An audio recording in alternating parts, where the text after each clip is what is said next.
Assalamu alaikum, dear students. We were discussing chapter number 2 of physics, that is force and laws of motion. इसमें हमने बोला था force क्या होता है, factors of force and types of force. Types of force में हमने पढ़ा था balanced force. Now today we will discuss another type of force that is known as unbalanced force. Now what are unbalanced force and what is unbalanced force? Unbalanced force वो force होता है जब resultant सारे forces का zero के बराबर नहीं होता है, तो उसको हम कहते हैं unbalanced force. That is if the resultant of all the forces acting on the body is not zero, the forces are called unbalanced forces.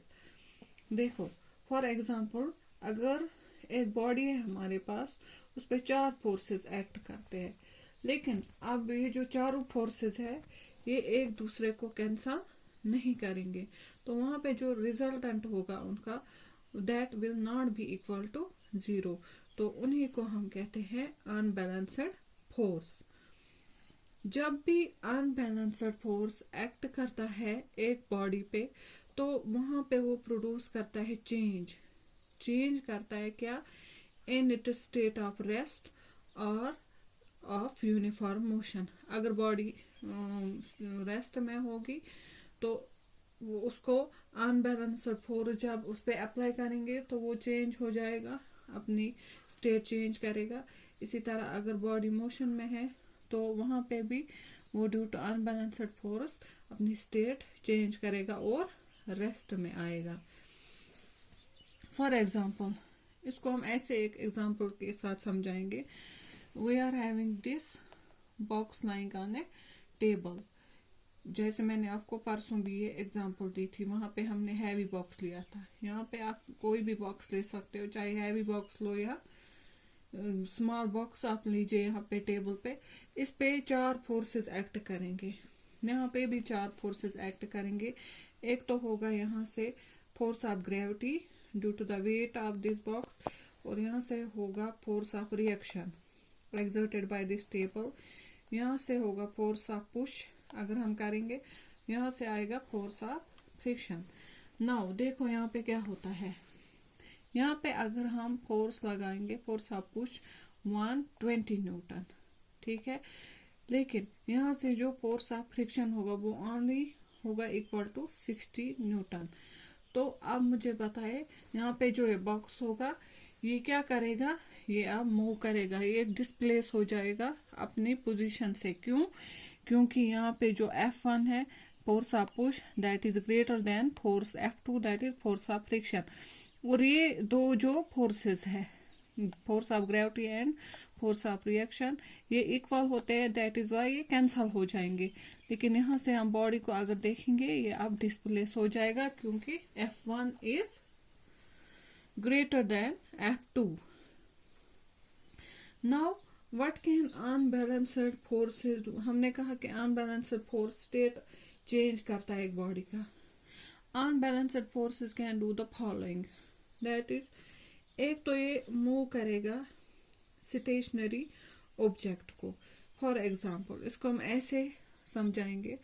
अगर हमारे पास एक सूट केस है, ठीक है, हम खड़े हुए हैं और हमारे हाथ में एक सूटकेस या एक बैग है, तो हम देखेंगे वो बैग क्या रहेगा, वो तो रेस्ट में है, ठीक है ना, वो स्टेशनरी था पहले.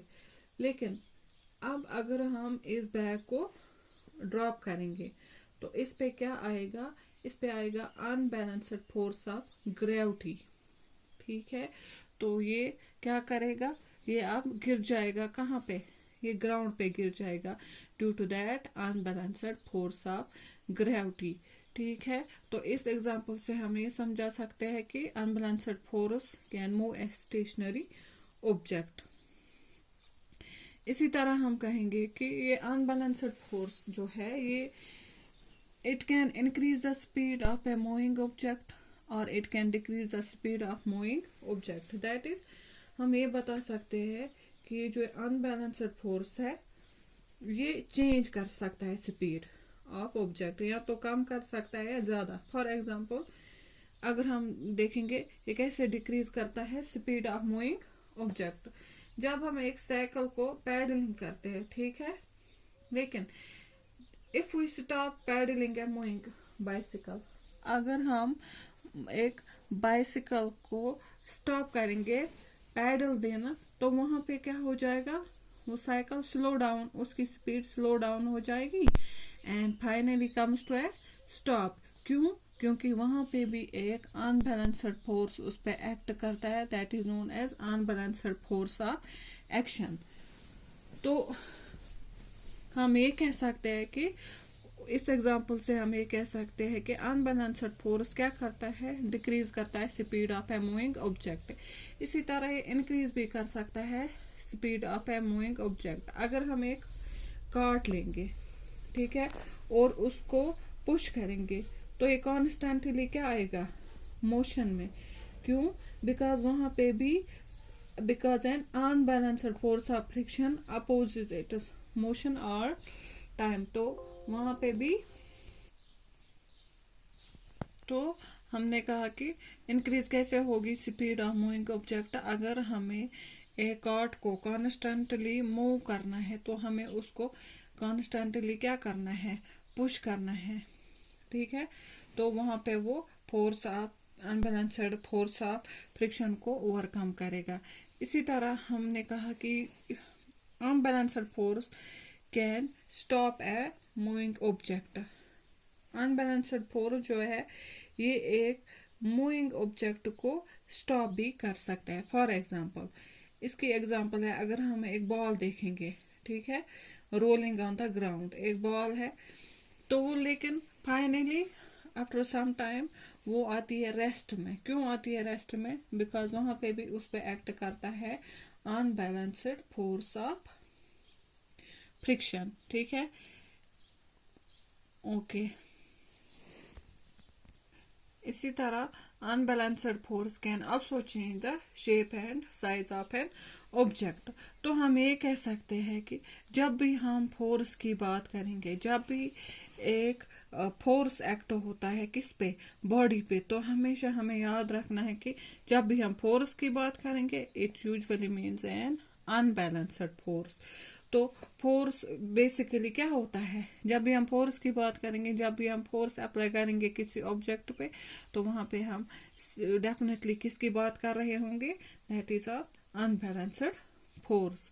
तो this was second type of force, that is known as unbalanced force. Thank you.